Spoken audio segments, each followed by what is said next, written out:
Welcome to Bees and Reverie Radio, the podcast where we talk about pollinator gardens, native plants, bees, butterflies, and biodiversity.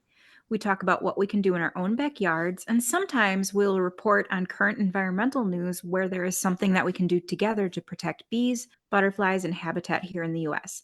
I'm Emily Wayland, and my co host is LaDawna Howard. So, LaDawna, how are you this week? I'm good.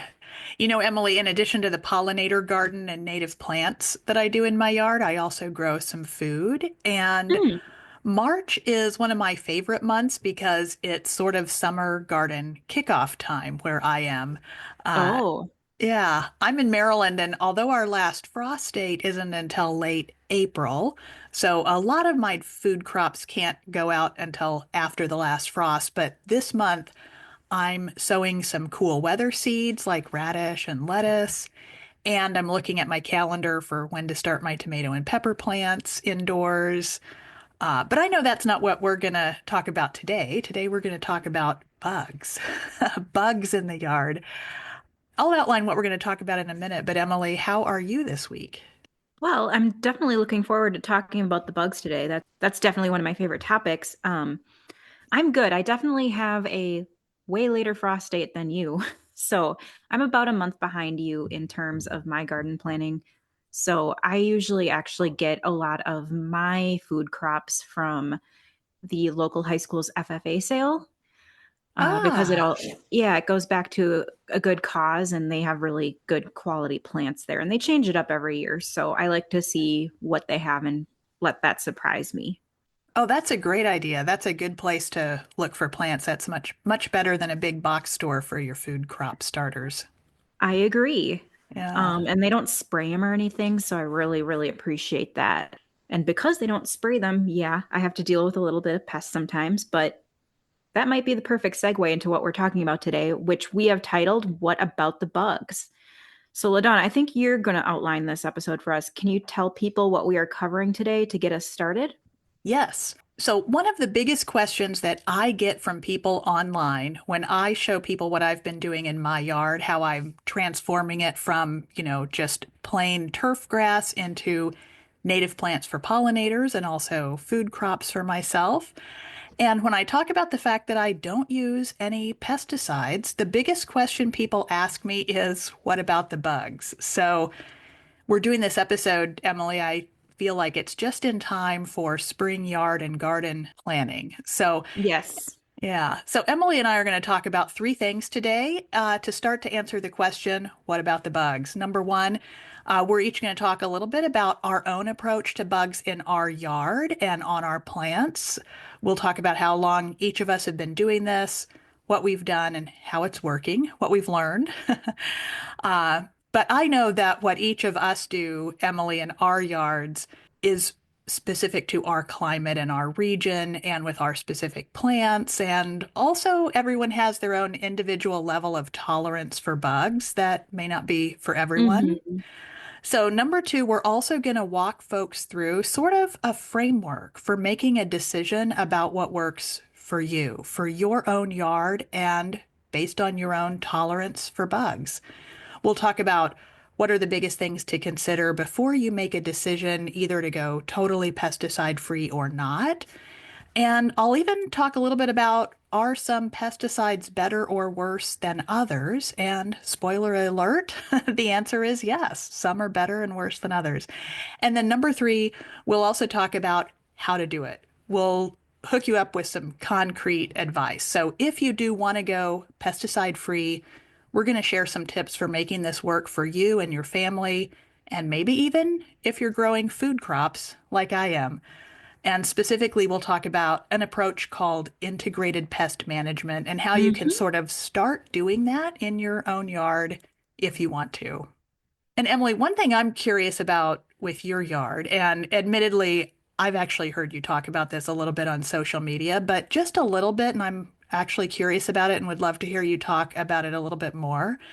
You raise monarch butterflies. So I know that you don't want to use any chemicals that can hurt them, but I also know that there are some bugs that prey on caterpillars and eggs.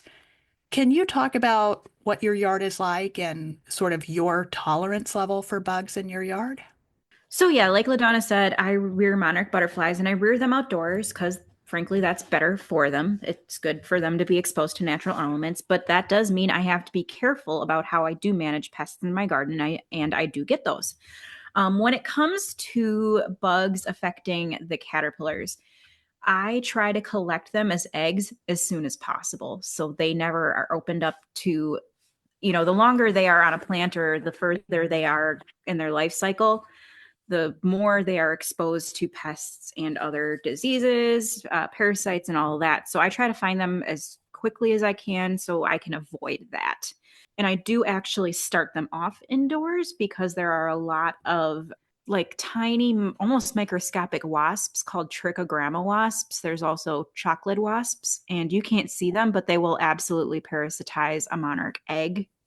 Occasionally, they'll attack a monarch chrysalis, but I personally have dealt with it more in the egg stage. So I start them off indoors, and once they're big enough, I move them out.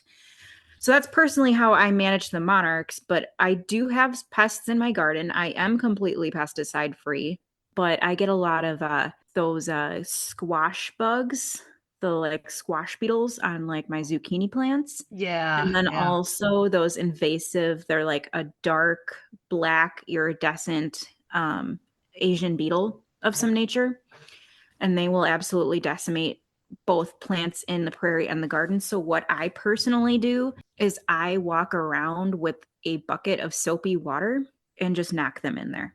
And it's a little tedious, but if you keep on it, it does a good job. And that way I don't ever hit my plants with anything. And of course, if I see any beneficial insects, I'll leave them. Like I see a lot of lacewing eggs, so I leave those there. Those are one of the best beneficial insects I think that you can have in your garden. So that's what I do basically. But what about you, LaDawna?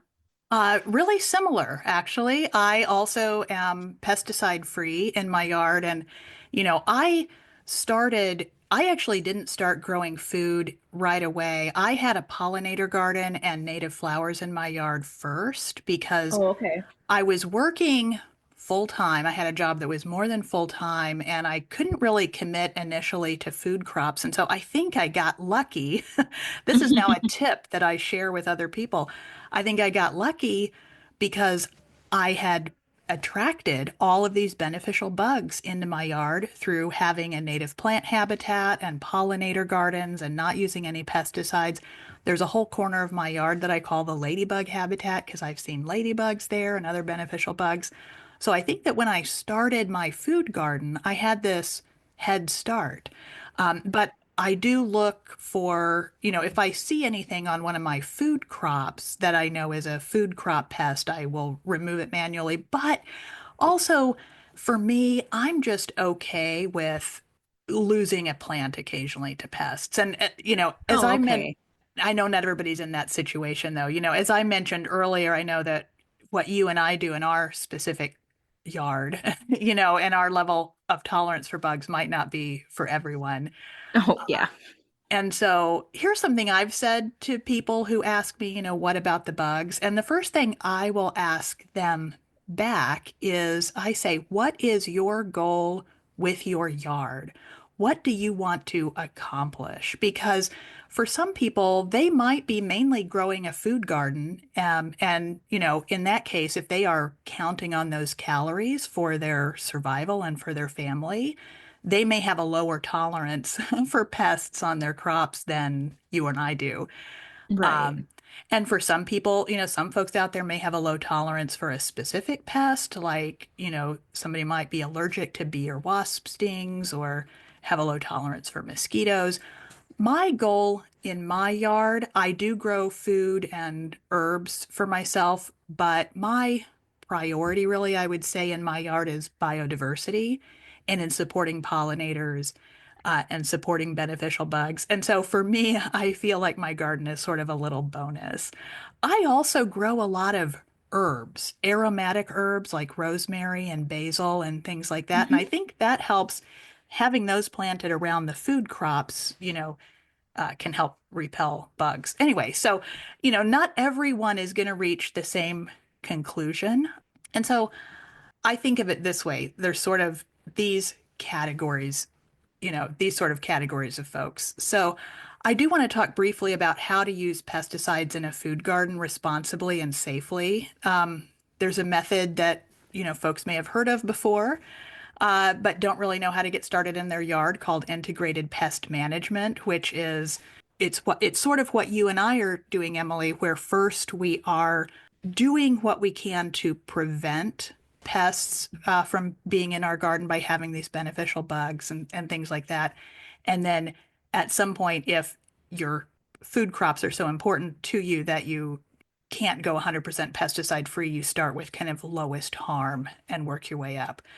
I also want to talk about the biggest, worst yard pest, I think, which is mosquitoes, because that's the Mm-hmm. people are always like, but I can't stand the mosquitoes. So I do want to talk about those things, but mainly I think, we're focusing this episode on sort of the third category of people, I would say, which is those of us who don't want to buy or use any pesticides. We want to create pollinator gardens in our yard. We want to support biodiversity like bees and butterflies.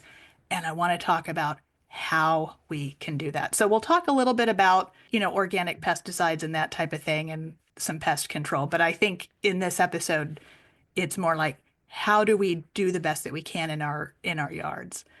So, Emily, maybe we should get started with the biggest worst, mosquitoes. Are mosquitoes a big problem where you live? Depends where you are. Personally, at my house, I haven't had too much of a problem because I have such a big open yard Hmm. that I don't think they've been a big problem. But I do like to go hiking and do a lot of outdoor activity. So yeah, I do run into them quite a bit. So I personally have, if I feel like I need to do something about them to just mitigate the few that are here, I personally will put out something like a citronella plant. I also Hmm. have mosquito bites that if I learned, I think Homegrown National Park had this method, but you can take like a bucket, like a 5 gallon bucket, fill it with water, put your mosquito dunks in there with some like hay or straw, and it kind of creates like a breeding ground for them. Hmm. A But that trap, a will trap for them. Yeah. a Yeah. trap. So like Yeah. I have the stuff for that. I just haven't needed to do that. I thought that was a really good method. And of course, they recommended that you put like a stick in there in case something else were to get in there. But I think especially if you have more trees or water nearby, you're going to have more mosquito problems. And obviously, the first thing you want to do is like not have a lot of just standing water around. But one thing I see in my area are companies that advertise, quote, organic mosquito control. And I feel like their marketing is a little bit misleading because it sounds safe by using the word organic, kind of like greenwashing it. What some people don't know is that even organic pesticides can harm bees and butterflies and other non target insects. Even things that are marketed as, quote, mosquito repellents can kill butterflies and bees. So I'm really glad we're talking about this. My main tip, as I just mentioned, for controlling mosquitoes is to prevent them from breeding by not leaving standing water out. I would love a bird bath. I just don't trust myself to clean very often, so I don't have one. Mosquitoes can breed in just an inch of water, so that could be in the bottom of like plant saucers, bird bath, as I just mentioned, anything that catches water and it can just remain stagnant. Mosquito eggs can hatch in about just 48 hours, and mosquitoes don't fly very far. And so, just clearing your yard of anything that collects standing water can be a huge help.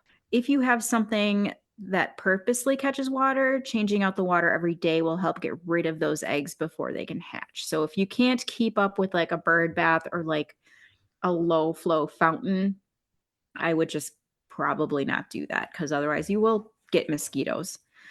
And as I've mentioned in another episode of our podcast, plant native plants in as much of your yard as possible. Non native turf grass tends to have shorter roots than most native plants. So if your yard is only short turf grass, and so you see a lot of puddles in your yard after a quick rain, even, those puddles can be breeding grounds for mosquitoes. But many of our native plants will do a much better job of absorbing that water faster, and it will also support other native insects and birds that may prey on mosquitoes. One thing some people don't realize is that when there aren't many native plants in an area, the environment gets out of balance. So, neighborhoods that are mostly turf grass monoculture lawns can actually breed more pest bugs like mosquitoes because it doesn't take much for them to reproduce. And we have gotten rid of the bugs and even some birds and mammals that prey on them. Mosquitoes are part of the food chain. So people then see a bunch of mosquitoes and may start spraying a pesticide or hiring that lawn or mosquito spraying company out of understandable desperation, not realizing it's a vicious cycle that will never end. So, and that's another reason I hate American lawn culture and I love native plants. So, LaDawna, are there any other tips that you would personally add about mosquitoes? I think you covered it all, and prevention really is the best thing. I'll go back to you mentioned mosquito dunks and this idea of creating a trap for mosquitoes. And some people do find it surprising that I do suggest that if people live somewhere like I do, where there are a lot of mosquitoes, Emily, I live right outside of Washington, D.C., and you've heard the phrase about D.C. being a swamp. Yes. in in different ways. It literally is a swamp. And we have a hot, humid summer here with a lot of rain and we get a lot of mosquitoes. So I do recommend that for folks who live in areas with a lot of mosquitoes, looking into mosquito dunks or a similar product. And I want to talk about it for a moment because some people find it a little bit surprising that I recommend it. The active ingredient in mosquito dunks is BTI, and it doesn't have to be a mosquito dunk. There are other products that have this active ingredient, and you can get it in different forms like powders or liquids. But a popular one is the mosquito dunk, which you just drop into any standing water, like a rain barrel or something where you can't really control the standing water. And what BTI is, it's a subspecies of a bacteria that's naturally found in soil. And BTI only affects the larvae of mosquitoes, black flies, and fungus gnats. It's safe for birds, it's safe for animals, it's approved for use in organic farming, it's approved for use in animal watering troughs. Now, I do want to be clear, I'm talking about the active ingredient BTI. It has to have that I at the end of it because BT, Mm-hmm. which is also a species of bacteria that lives in soil, BT will kill butterflies and a lot of other good insects. And so if someone's at the store and they're looking at something and it says organic pesticide containing BT and it doesn't have that I after it, it might be an organic pesticide, but that's going to hurt butterflies and bees and a lot of good insects. The BTI is more targeted. And we can share some information on this. The EPA, at least as of when we're recording this episode, still has a lot of information up on their website, including some information on BTI and mosquito control. Now, all of that said, some people still might not want to use mosquito dunks or BTI outside because, as you said, Emily, mosquitoes are part of the food chain and part of a balanced ecosystem. BTI can impact a couple of other bugs as well. So some people may not want to use it outside, and that's okay too. Those three insects are, part of the food web. And really, the best ways to control mosquitoes are through prevention, like you mentioned, Emily, and by working toward a balanced ecosystem in your yard and neighborhood. If you can get your neighbors that are immediately next to you in on it too, on getting Mm-hmm. rid of their standing water and not using pesticides to throw things out of balance, you'll see a difference. So that, insects that prey on mosquitoes can also thrive. So let's start talking about how to start getting to a point in your yard, like I am with mine, and it sounds, Emily, like you are with yours, where Mm-hmm. things are starting to seem more in balance and where there are much less mosquitoes. Like there are less mosquitoes in my yard where than there were when I moved in, and there are Oh, less that's good. mosquitoes in my yard than there are in yards down the street from me. Oh, wow. Yeah. So why don't we turn to that? Yeah, so we've talked about adding plants to your yard that are native to where you live. Let me mention a couple other easy ways that people can start this year to attract attract and support beneficial insects to their yard. So, in addition to adding native plants to my yard, I also leave those plants alone over the winter so beneficial bugs can lay their eggs or for whatever they do to hibernate over winter. They can do that in stalks of plants and underneath leaves. You can also add old logs to your habitat because invertebrates absolutely will nest in those. You can get bug or bee houses, although there is a little disclaimer with that. Yeah, talk about, tell me your disclaimer on bug and bee houses.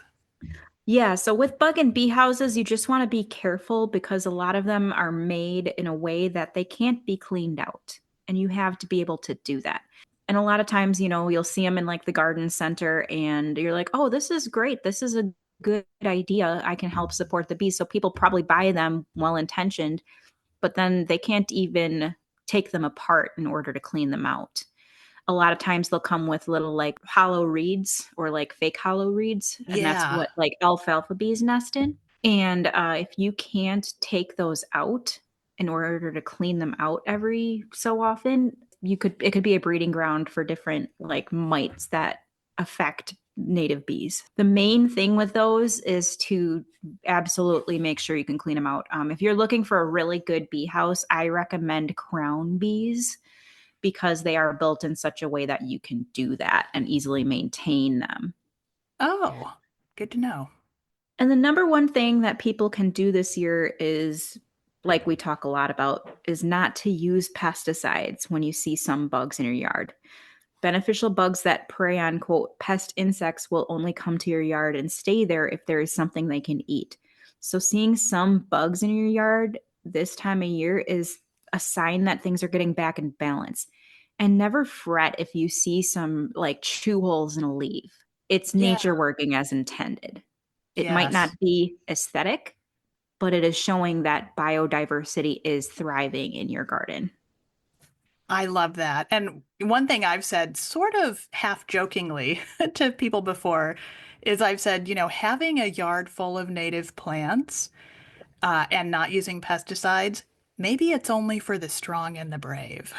Because you have to be okay with there being some bugs. Like you said, Emily, and we've talked about this before. When I see my bugs in my yard, and if I see those leaves with little bites taken out of them, knowing that that's a sign of a healthy ecosystem. The first year I was doing this, I did lose some plants to aphids. I saw aphids on some of my flowers, and they decimated those flowers. But it was just the second year when I went out and saw those aphids again in the same part of my yard. Initially, my heart sank and I thought I was going to lose flowers again to the aphids. But then I went back out a few days later and I couldn't find the aphids. The plants were healthy. I looked around. I was like, where are the aphids? No aphids. And that's when I started seeing ladybugs in my yard because ladybugs are one of the things that preys on aphids. I love it. So, speaking of ladybugs, this came up in an episode we did earlier, and we promised we would talk about it again later. Can you talk about why you are always trying to talk to people out of buying ladybugs? Will I talk about one of my favorite things to talk about? Yes. And this might actually be a good segue into the next topic that we're going to talk about, which is what about people who have a food garden and are relying on those crops to feed their family? Because I think that's the group of people who often turn to ladybugs. People who don't want, and when I say turn to ladybugs, I mean people who buy ladybugs. So I want to talk about why it's not a good idea to buy ladybugs because people who don't want to use chemical pesticides on their food, but then they see something like aphids on their food crops and they see ladybugs for sale at the store, they buy ladybugs to release them in their garden and they don't know that it's not a good idea. And so that's really heartbreaking. So here's why it's not a good idea. Number one, ladybugs are just a waste of money because they're not going to stay around in your garden probably. Because if you have a yard, Emily, like yours and mine, where ladybugs and beneficial bugs will be attracted and want to stay, you're going to have them in your yard. If your yard is not welcoming to those insects for some reason, and you buy ladybugs, they're just going to fly away. So, number one, it's just Mm-hmm. probably a waste of money. But number two, the ladybugs that you buy at the store or you buy online might be an invasive species or just not the right species for your area. There's not just ladybug isn't one species.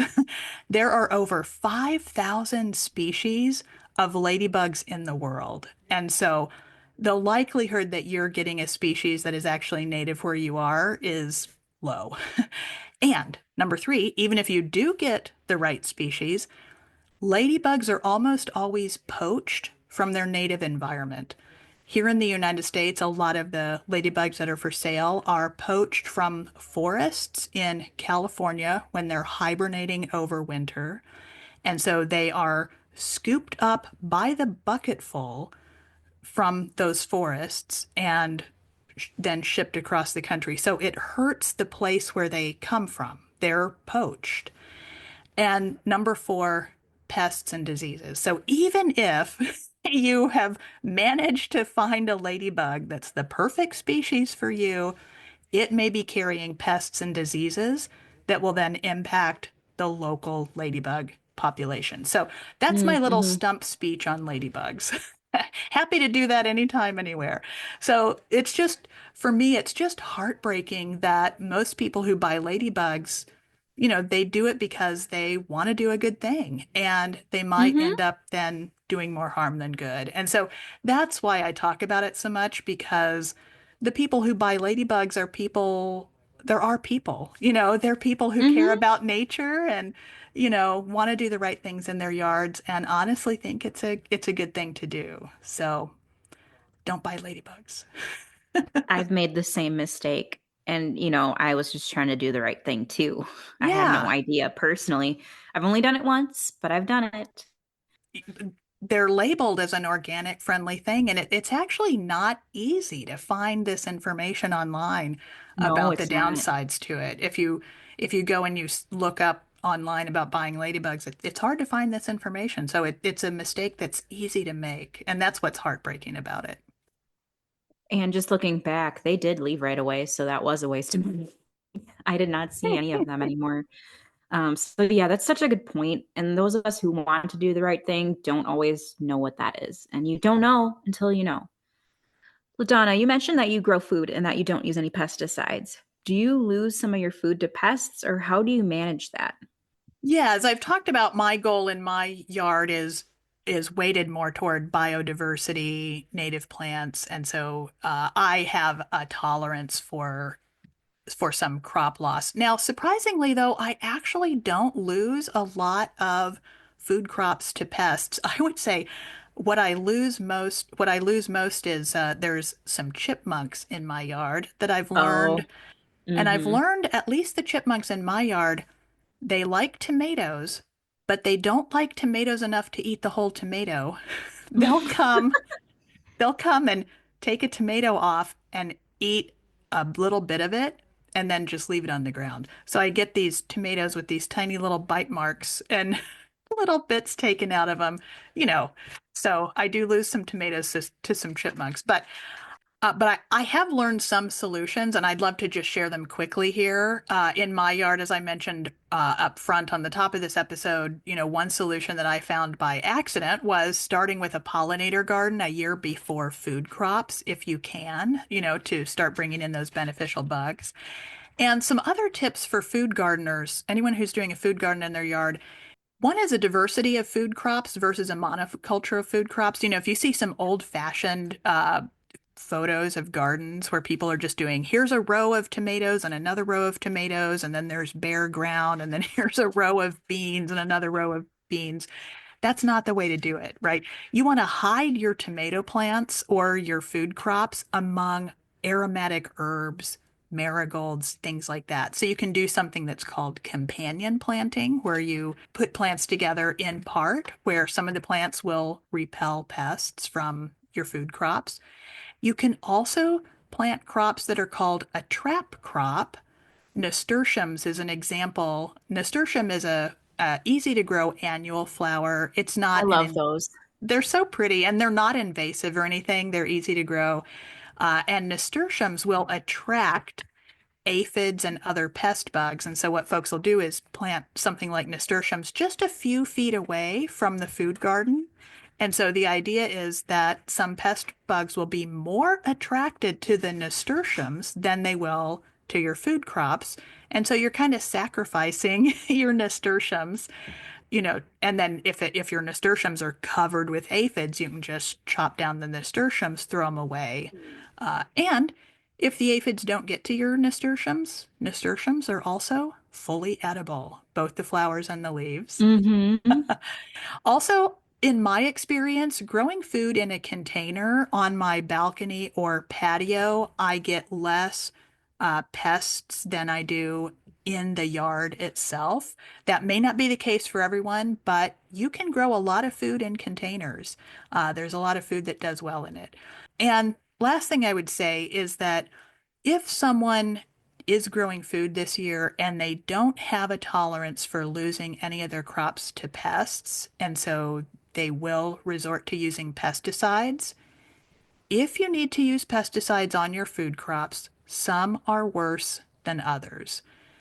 And one thing that you can look at, there's one category that you can look at, which is organic versus synthetic pesticides.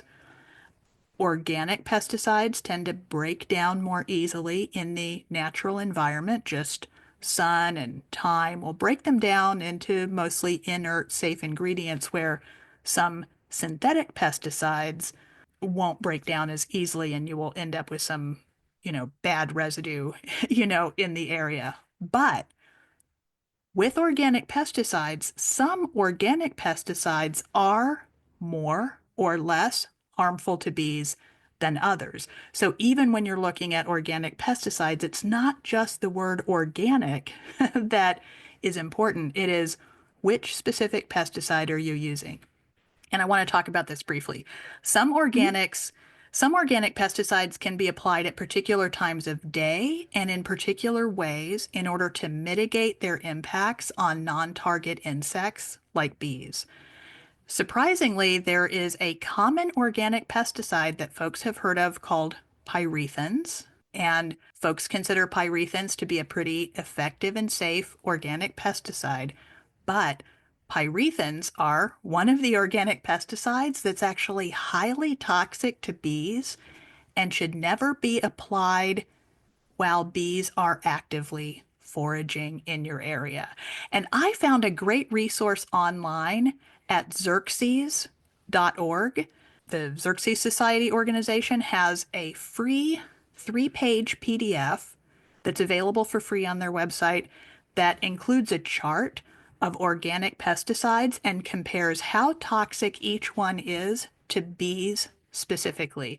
So that's not the whole answer, but if you're growing a food garden and you see bees around it, and certainly if you're also growing native plants or pollinator gardens in your yard, you want to be careful about, using pesticides that may be toxic to the bees, even if they're organic. So I think we can make that available in the show notes, a link to that PDF that Xerces makes available for free. Yeah, we can absolutely link that in the show notes. So check that out below along with some other resources. Thanks, LaDawna. This feels like full circle for this episode. Near the top of the episode, you did suggest that the first thing that someone do is ask themselves, what is my goal? What do I want to accomplish in my yard? Someone who is growing mostly food and counting on those calories to feed their family may land somewhere different from someone who is only growing flower gardens for pollinators. But I think we've shared a lot of good information for everyone here, and it's good to hear that from your experience, there are ways people can even grow some food in their yard without always resorting to pesticides. Yes, yeah, because I'm doing it. I don't lose very much at all to pests, and I'd love to know what people thought of this episode. If there's a request to go deeper into any of these topics in a future episode, Emily and I would be happy to do it. You can reach us at beesandreveryradio@gmail.com. And we spell reverie the old-fashioned way, Revery, with a Y at the end, just like Emily Dickinson did in her poem To Make a Prairie, which is what inspired the title of our podcast, Bees and Reverie Radio. You can also find us on social media at Bees and Reverie Radio, and those are good places to leave a comment or ask a question. We sometimes will even do other types of tutorials that are easier to show than tell here on our podcast. So we hope you check those out, and we'd love to hear from you. And it also helps us a lot if you leave a review for the podcast. So thanks for listening, and I hope we can catch you next week for our special spring equinox episode. Plant native.